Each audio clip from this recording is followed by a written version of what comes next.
Hello there, welcome to my humble abode. I'm sure you're... Hello there, welcome to my humble copyright unsafe time machine. I've returned from the delicate fabric of history on a quest to learn everything about the game of Yu-Gi-Oh! And during my travels I might have picked up a couple of important oddities. And I might have accidentally stepped on a couple butterflies during my time away. But I'm sure we're not going to be missing anything too important. What happened to my Air Neos card? What happened to the layout? So join me as I come to you today with a history of every way to play Yu-Gi-Oh! Starting with... let's take it from the top. Yu-Gi-Oh! Started out as a children's manga in 1996, written and illustrated by our boy, Kazuki Takahashi, covering topics relatable to every developing mind at the time, such as demonic possession, murder, gambling, and arson. So much arson, I'm probably going to have to censor most of that. The main themes cover the power of friendship through playing games with each other, and then murdering the loser. Oh, he did. The manga featured a cast of characters that will look familiar to fans of the franchise. Except this girl? I have no idea who she is, and frankly, I don't want to know. During the course of the manga, a game will crop up every now and then, a game called Magic and Wizards. It's not meant to be Magic the Gathering, I promise you. It probably is meant to be Magic the Gathering. The game was completely made up, it had no rules, and it only existed to just further the plot of the chapter so our protagonist could kill the villain in a Saw-themed death game. 59 chapters later, the manga concluded, and to Kazuki Takahashi's surprise, his manga was a hit. It had an anime adaptation and even a spin-off 30-minute movie to conclude the story. But the real intrigue was in the bullshit card game part. Magic and Wizards was so weirdly popular, heaps of kids wrote to Kazuki Takahashi and Shonen Jump, asking where they could learn more about this made-up card game. Now, it's worth mentioning at this point in history, another anime completely swept the world with cool monster designs and motivation to collect them all, and it was a smash hit not with the general public, but for companies trying to capitalize on this sensation. I'm of course referring to Digimon, baby! Woo! So, with dollar signs in their eyes, they knew they could be onto something amazing. And they had a genius idea. Now, let's take a little bit of a tangent. Back in the day, if you wanted to make a card game and you're a Japanese company, you were most definitely going to go to Bandai and its card ass. Old people may have seen something similar to this in the far-off years of Y2K, but for clarity, it's basically a card game gacha machine. Every game had to go through the card ass, like Dragon Ball Z and Pokemon. We can consider these as prehistoric Yu-Gi-Oh! Cards. Now, it's hard to say how much Kazuki Takahashi, Shonen Jump, and Bandai put into the design of the game, but given the state of the other products, it was clearly just meant to be collected with and not played, so we can assume that playing with these cards was very much an afterthought. Regardless, they did try to bring the magic of the manga into real life. There was just one small problem. How did Bandai plan to explain the rules? Now, this was a bigger issue than you might have realised, because back in the day, the internet wasn't really a domestic thing yet. They didn't have a way to distribute rulebooks, and a starter deck might have been a bit too girthy for a card ass. So, they took the free real estate on a card, and they would slap a rule on it. Each card would have one of the 13 rules of the game printed in its text box. Imagine pulling a Red Eyes Black Dragon, and instead of reading its admittedly basic flavor text, it just says, Rule 6, you can normal summon once a turn. A summon skull that says, whoever has the most amount of stars in their graveyard loses.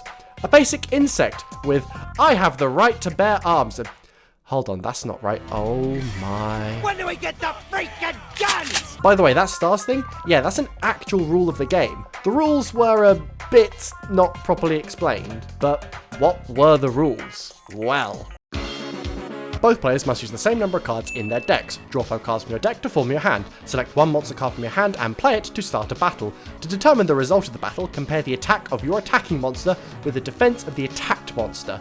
If your monster's attack is higher, your opponent's monster is destroyed.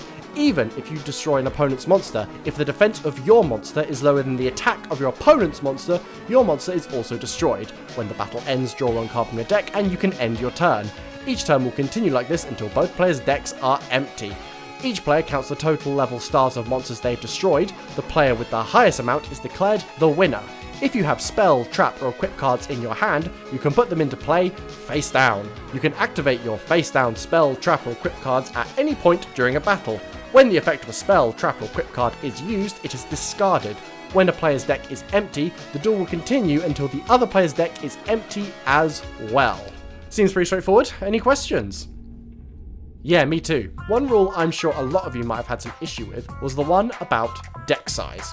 As long as my opponent owns the same amount of cards as I do, what's stopping me with rocking up with a deck with 6,000 cards in it? What's stopping me from having a 5-card deck, forcing my opponent to only play with 5 cards, and then insta-winning with Exodia? Nothing. You may have also noticed that there's no mention of a limit of however much of one card you're allowed to have. So, what's stopping me with rocking up with a pile of 40 copies of Blue Eyes Blue Eyes White Dragon on a leash going for walkies? If it's not written in anywhere of the 13 commandments, it was allowed. But that's not all. The game was fundamentally flawed. Visually, the cards were really good. They're so good, in fact, a lot of the designs were reused in the real version of Yu-Gi-Oh! Mechanically, it was all a mess.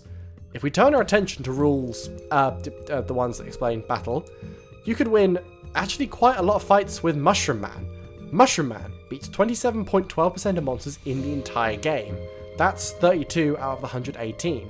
Because of how combat works, even with its pitiful stats, it just beats monsters because they all have such low defenses.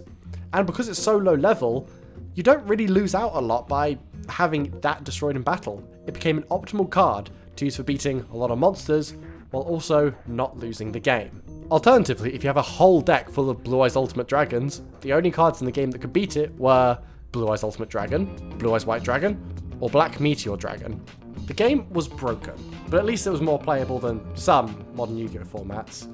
And that's not all. The game also dropped these 8 character cards in a later set, and no rules explaining how they worked. These were cards with levels, but no attack and defense. So, do you play them like a monster? Do you play them like a spell? Well, after reading through some of the cards, you kind of get an idea that they're supposed to be played like monsters, but they're just monsters with no attack and defense, but instead they have a cool effect. And these were not balanced at all. Example, Yugi wins every battle. F***ing broken. My Chemical Seto wins every fight against monsters, but loses to every character, including Tristan. And Tristan loses every fight no matter what, even to another Tristan. Because, and I quote, he doesn't know the rules of the game. Ladies and gentlemen, everything in between and beyond, I present to you Yu-Gi-Oh's first case of power creep. Now, it's no surprise that this Yu-Gi-Oh format didn't take off, because modern cards look completely different and they play completely different. So, what killed it?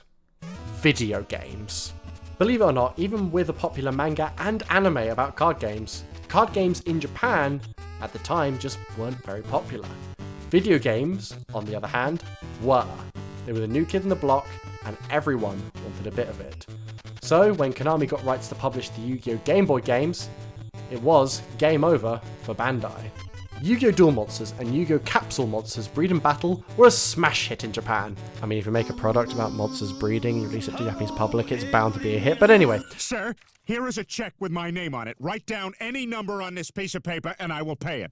Yu-Gi-Oh! Duel Monsters played more like what we understand to be modern Yu-Gi-Oh! There was a lot more structure to the rules, a rework to battling, tributing and life points were also added to the game. It's also worth mentioning that at this point Kazuki Takahashi decided to soft reboot the franchise and center it more around the card game, and thus Duelist Kingdom was born. The rules were still a bit sketchy, but it looked more like what it did now than what it did before.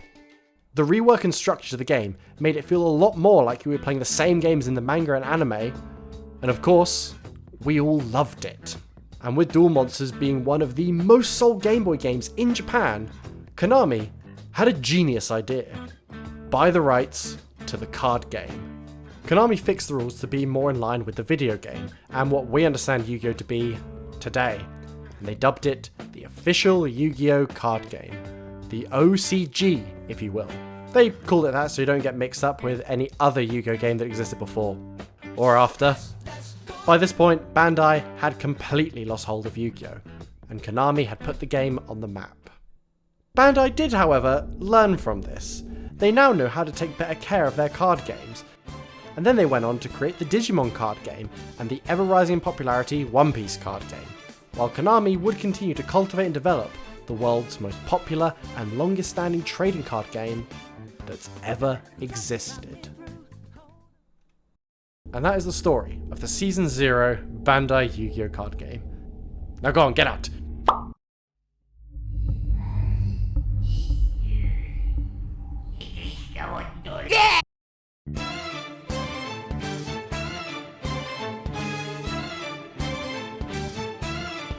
You never see it coming.